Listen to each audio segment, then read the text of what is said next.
After the meal, Jesus is arrested. He's put on trial before the Sanhedrin, a council of Jewish leaders, and they reject his claim to be the Messiah. They charge him with blasphemy against God. Then Jesus is brought before the Roman governor, Pilate, and he thinks Jesus is innocent, but he gives in to the pressure from the Jewish leaders, and he sentences Jesus to death by crucifixion. So Jesus is led away by Roman soldiers and crucified. Now, you'll notice right here in this section that just like Matthew did in the opening chapters, he increases the number of references to the Old Testament. He's trying to show that Jesus' death was not a tragedy or a failure. Rather, it was the surprising fulfillment of all of the old prophetic promises. Jesus came as the servant Messiah, spoken of by Isaiah. He was rejected by his own people, but instead of judging them, he is judged on their behalf, bearing the consequences of their sin. Matthew 27. When morning came, all the chief priests and the elders of the people took counsel against Jesus to put him to death. And they bound him and led him away and delivered him over to Pilate the governor. Then when Judas, his betrayer, saw that Jesus was condemned, he changed his mind and brought back the 30 pieces of silver to the chief priests and the elders, saying, I have sinned by betraying innocent blood. They said, What is that to us? See to it yourself.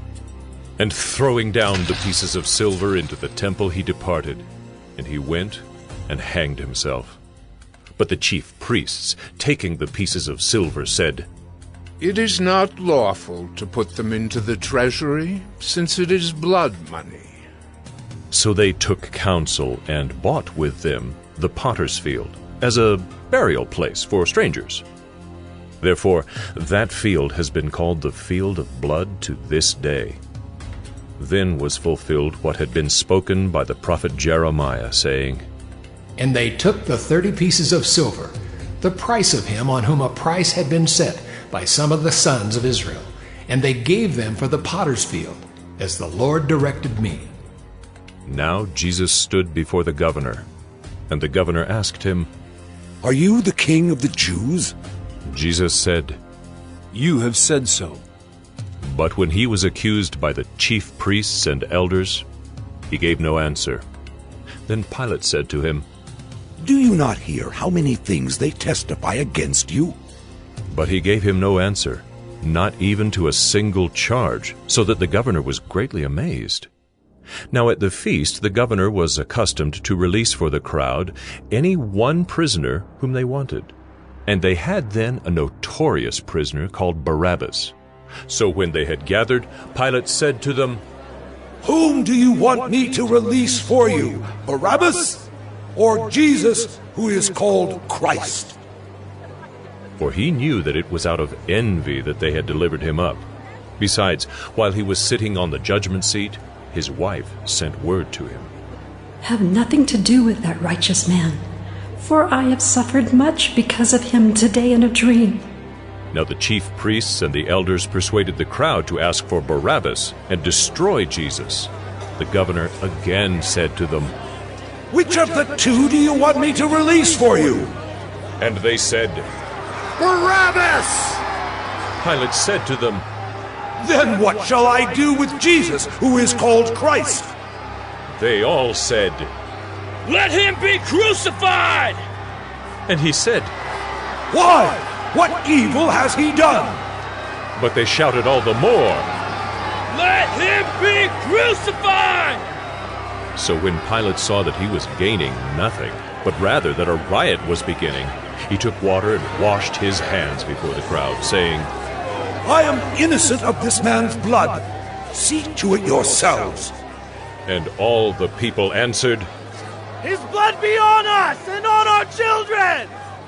Then he released for them Barabbas, and having scourged Jesus, delivered him to be crucified. Then the soldiers of the governor took Jesus into the governor's headquarters, and they gathered the whole battalion before him. And they stripped him, and put a scarlet robe on him, and twisting together a crown of thorns, they put it on his head, and put a reed in his right hand. And kneeling before him, they mocked him, saying, Hail, King of the Jews!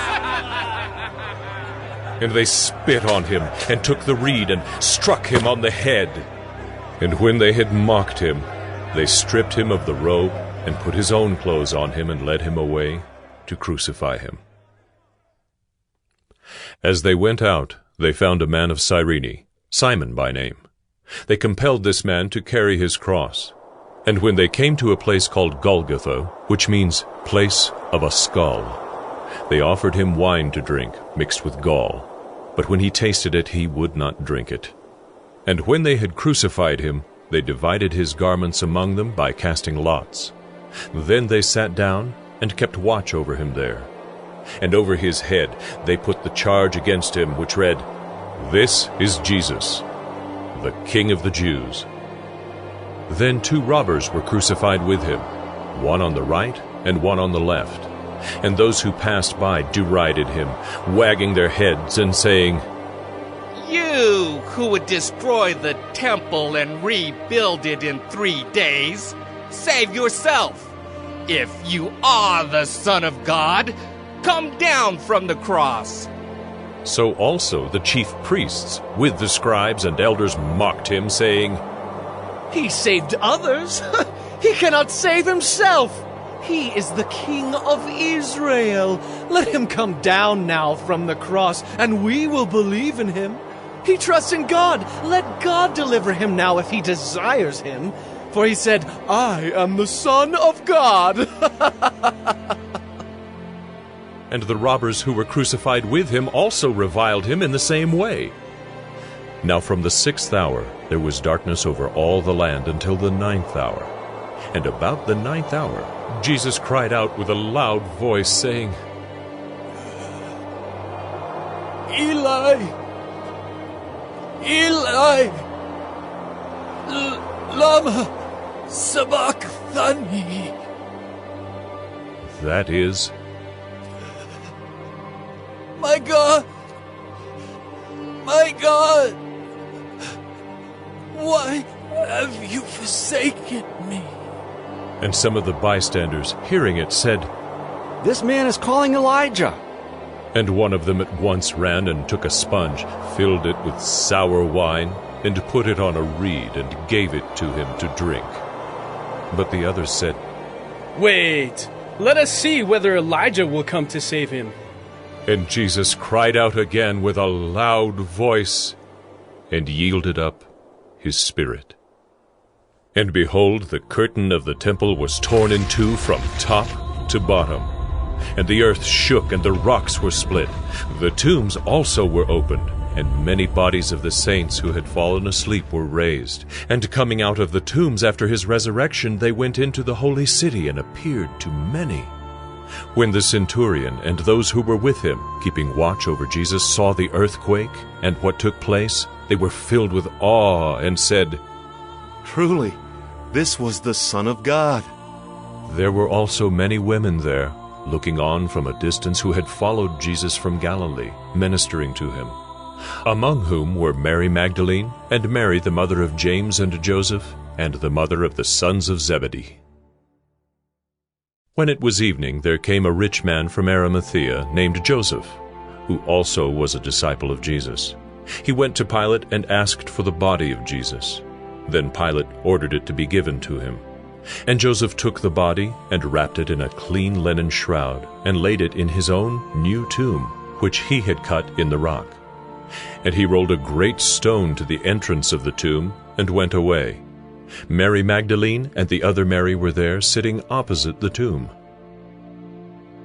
The next day, that is, after the day of preparation, the chief priests and the Pharisees gathered before Pilate and said, Sir, we remember how that impostor said while he was still alive, After 3 days I will rise.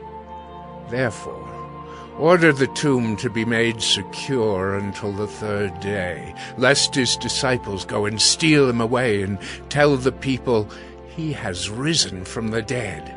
And the last fraud will be worse than the first. Pilate said to them, You have a guard of soldiers. Go, make it as secure as you can. So they went and made the tomb secure by sealing the stone and setting a guard. Messiah. From here, the story rushes forward to Jesus' arrest, his trial before Israel's priests and the Roman governor Pilate, all resulting in Jesus' crucifixion. And it culminates in a key scene that matches the important scenes from Acts 1 and 2, except this time it's darkness that descends, not a cloud. And instead of the divine voice from heaven, it's Jesus' voice crying out before he dies. And then most surprising is that it's a Roman soldier who sees Jesus die, who grasps and then announces who Jesus is. This man was the Son of God. He's the first person in the story to recognize the story's shocking claim about Jesus' identity, that it's the crucified Son of God who's the Messiah, Jesus of Nazareth, who died for his friends and for his enemies. Mark 15. And as soon as it was morning, the chief priests held a consultation with the elders and scribes and the whole council. And they bound Jesus and led him away and delivered him over to Pilate. And Pilate asked him, "Are you the king of the Jews?" And he answered him, "You have said so." And the chief priests accused him of many things. And Pilate again asked him, "Have you no answer to make? See how many charges they bring against you." But Jesus made no further answer, so that Pilate was amazed. Now at the feast he used to release for them one prisoner for whom they asked. And among the rebels in prison who had committed murder in the insurrection, there was a man called Barabbas. And the crowd came up and began to ask Pilate to do as he usually did for them. And he answered them, saying, "Do you want me to release for you the king of the Jews?" For he perceived that it was out of envy that the chief priests had delivered him up. But the chief priests stirred up the crowd to have him release for them Barabbas instead. And Pilate again said to them, "Then what shall I do with the man you call the king of the Jews?" And they cried out again, "Crucify him!" And Pilate said to them, "Why? What evil has he done?" But they shouted all the more, "Crucify him!" So Pilate, wishing to satisfy the crowd, released for them Barabbas, and having scourged Jesus, he delivered him to be crucified. And the soldiers led him away inside the palace, that is, the governor's headquarters. And they called together the whole battalion. And they clothed him in a purple cloak, and twisting together a crown of thorns, they put it on him. And they began to salute him. "Hail, King of the Jews!" And they were striking his head with a reed, and spitting on him, and kneeling down in homage to him. And when they had mocked him, they stripped him of the purple cloak, and put his own clothes on him. And they led him out to crucify him. And they compelled a passerby, Simon of Cyrene, who was coming in from the country, the father of Alexander and Rufus, to carry his cross.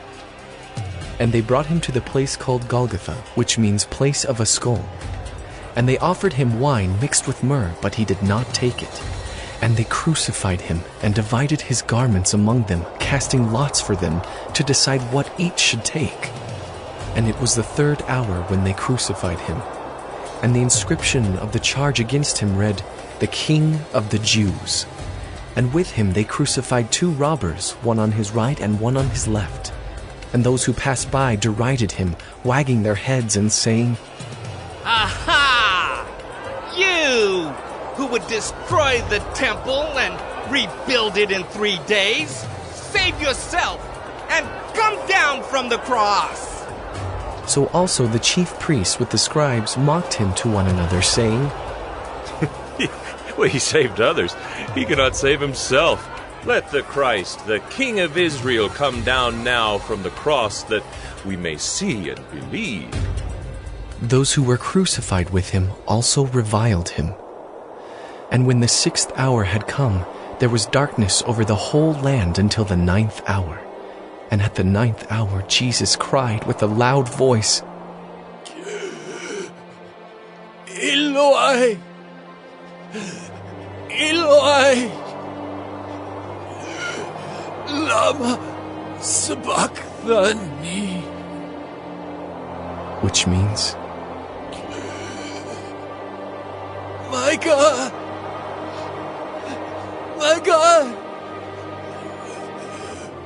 why have you forsaken me.